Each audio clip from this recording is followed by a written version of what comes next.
Fala galerinha do YouTube, tudo bem com vocês, meus queridões?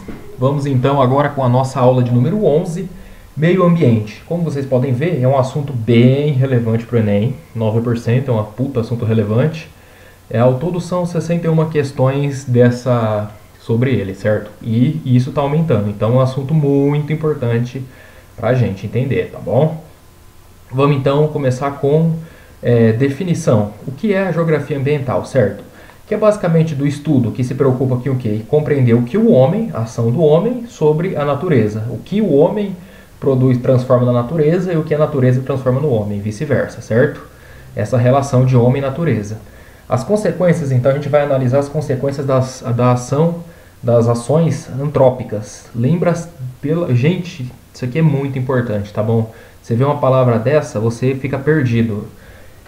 Antrópico, tudo que tem o antro, certo? Quer dizer ação do homem, ação do ser humano, tá bom? Então você viu essa palavra, ações antrópicas, é a mesma coisa de o que? Ação do homem, tá vendo? Ação do homem, ações antrópicas é a mesma coisa, tá? E os efeitos então da natureza das nossas atividades socioespaciais, tá? Sociais no espaço, tá? Então a preservação e conservação ambiental tem uma diferença, certo? O que é preservação ambiental e conservação. A preservação ambiental, ela é a proteção sem a intervenção humana. Intervenção humana, tá bom? Então significa o quê? Que a natureza está intocável. O homem, ele não altera esse meio. Isso é preservação ambiental. Conservação ambiental é o uso racional da natureza, tá?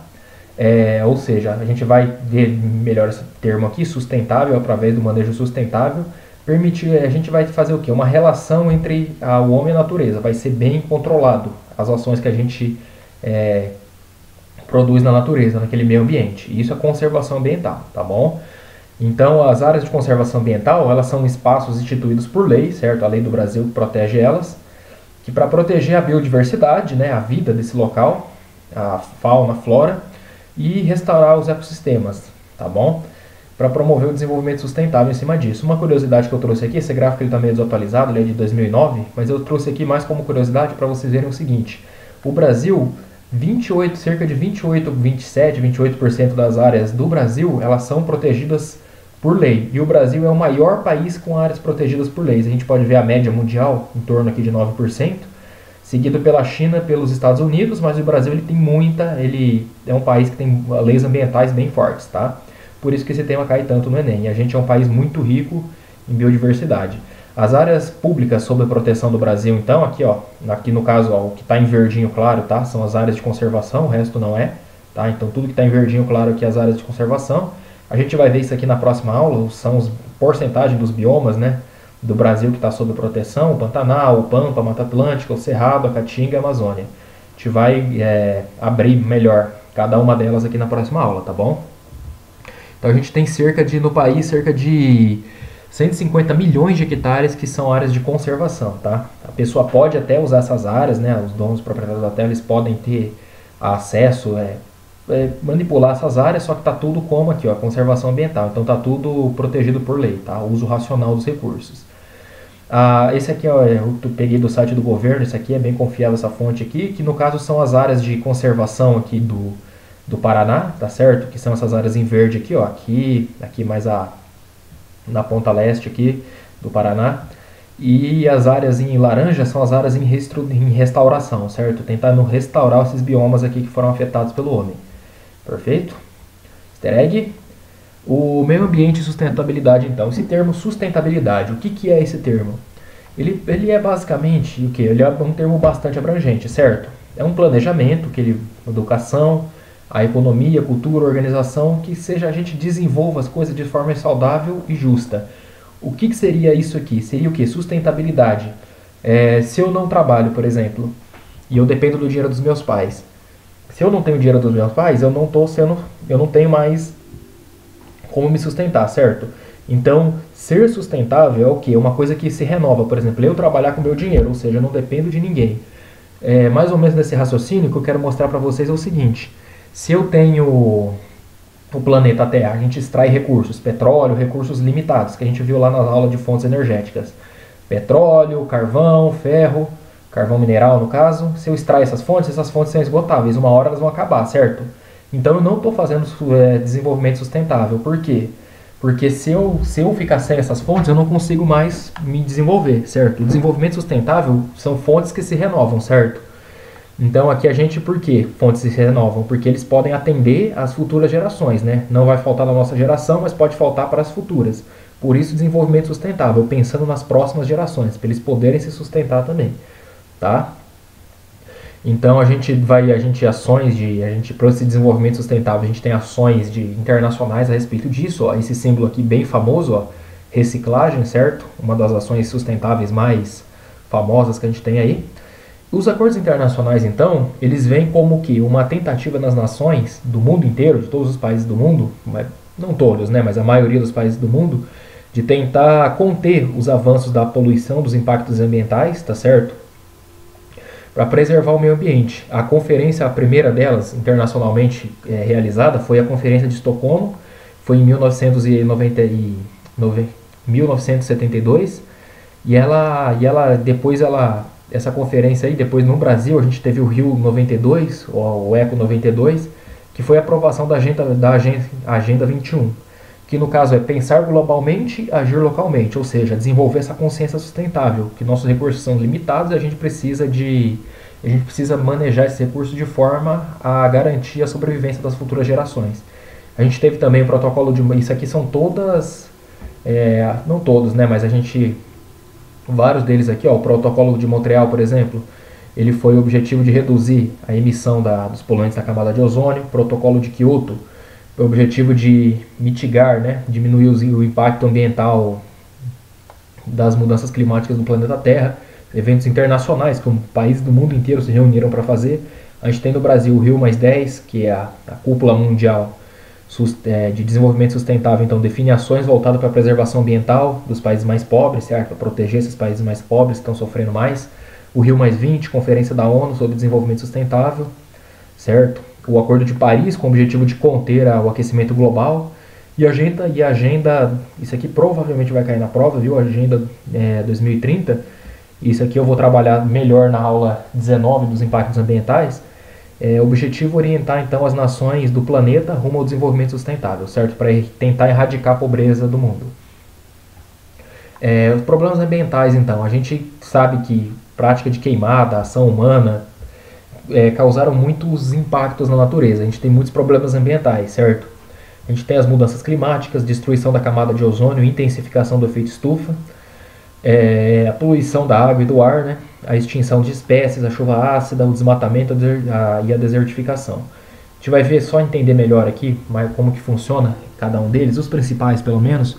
O efeito estufa, ele é um efeito natural. Ele acontece naturalmente na Terra, certo? A radiação solar, ela penetra então a camada de ozônio, tá certo? Que é composta de O3, né? Aqui ó, O3. Ela permeia então a gente filtra então, a radiação solar ela é filtrada pela camada de ozônio. Se ela chegasse do jeito que ela sai do Sol e batesse no nosso planeta sem esse filtro da camada de ozônio, muito dificilmente a gente teria vida no planeta. Então a gente tem esse filtro, só que acontece, as nossas camadas, os poluentes, né, fora a degradação da camada de ozônio, os gases CFC aqui, ó, eles contribuem muito para a destruição da camada de ozônio. Isso aqui esse gás ele foi proibido também, inclusive de usar. Então, e mais os poluentes aqui que a gente tem na atmosfera, o que acontece? Além da camada ela ficar furada, entrar mais radiação solar, por conta dos poluentes aqui, ó, dióxido de carbono, metano, os clorofluorcarbonetos, todos esses poluentes, CO2 principalmente, eles fazem que o quê? Esses raios eles não consigam ser refletidos de volta, ou seja, não todos, né, mas parte deles não é refletido e eles ficam mais contidos aqui. Ou seja, a gente tem um aumento de temperaturas e gera todo aquele problema lá, né, de excesso de ilha de calor, a gente já vai falar disso. A gente tem também o derretimento das calotas polares e problemas do tipo, tá bom? A chuva ácida, ela é feita em que? A gente tem as fábricas, elas emitem então o gás, o enxofre, o ácido sulfúrico, o ácido nítrico. E o que acontece? Esses poluentes eles se misturam com as nuvens, certo? Nas camadas de ar atmosféricas. E a hora que acontece a precipitação da água, elas caem junto, elas se somam junto com a água, certo? E a gente tem a chuva ácida. E o maior problema dela é o quê? A destruição da flora, certo? Ela destrói espécies inteiras, ela mata animais. Aqui ó, a gente pode ver na imagem bem didática o que é os peixes boiando mortos, as árvores, tudo que queima as flores, as folhas das árvores, destrói toda a flora, tá? A inversão térmica é um processo natural também. Acontece que o ar quente, como eu disse para vocês nas aulas lá anteriores, ele tende a subir, o ar frio ele tende a descer, porque ele é mais denso, certo? A inversão térmica ela acontece com o quê? Ele é um processo natural, só que qual que é o problema disso? No final da madrugada, ou em altitudes, ou em altas altitudes, ou em períodos de chuva, inverno, os poluentes eles demoram aqui, ó, eles ficam mais retidos aqui embaixo da nossa... desculpa. Eles ficam mais retidos aqui embaixo da nossa cidade, certo? E o que acontece? Você tem uma camada de ar quente que fica presa aqui então, e o que acontece? Não ocorre essa circulação do ar, tá? Esse fluxo normal de ar frio e ar quente circulando. Eles ficam retidos aqui. E qual que é o problema disso? Todo esse poluente aqui, ele não entra em suspensão, ele não é dissipado na atmosfera. Então a gente tem o que? O smog. O smog, que no caso é da palavra em inglês, né, de smoke, que é fumaça, mais o fog, que é névoa. A gente tem uma névoa de fumaça aqui então, a gente tem... Curitiba é fácil a gente ver isso em período chuvoso, ou mesmo de madrugada. A gente vê que o céu, olha para o céu, aqui em Cornélio de vez em quando dá para ver também, quando chove bastante. A gente olha para o céu e vê que o céu tá vermelho. E esse céu vermelho é bonito de ver, assim, confesso que eu já fiquei admirando, só que, né, é meio que poluição isso. Então, perde um pouco a magia do negócio. É essa camada de poluente, tá bom? As ilhas de calor, elas acontecem que o quê? Então a gente tem que em áreas rurais, o solo ele absorve menos calor, certo? Diferente da cidade, o solo absorve mais calor, concreto, certo? Concreto, as estradas, as ruas asfaltadas, tá bom? A gente tem então na zona rural, em zonas pouco urbanizadas, a transpiração, né? Evapotranspiração, a transpiração no caso da água, das plantas, tudo. Ela é bem maior porque a gente tem mais vegetação, diferente das cidades.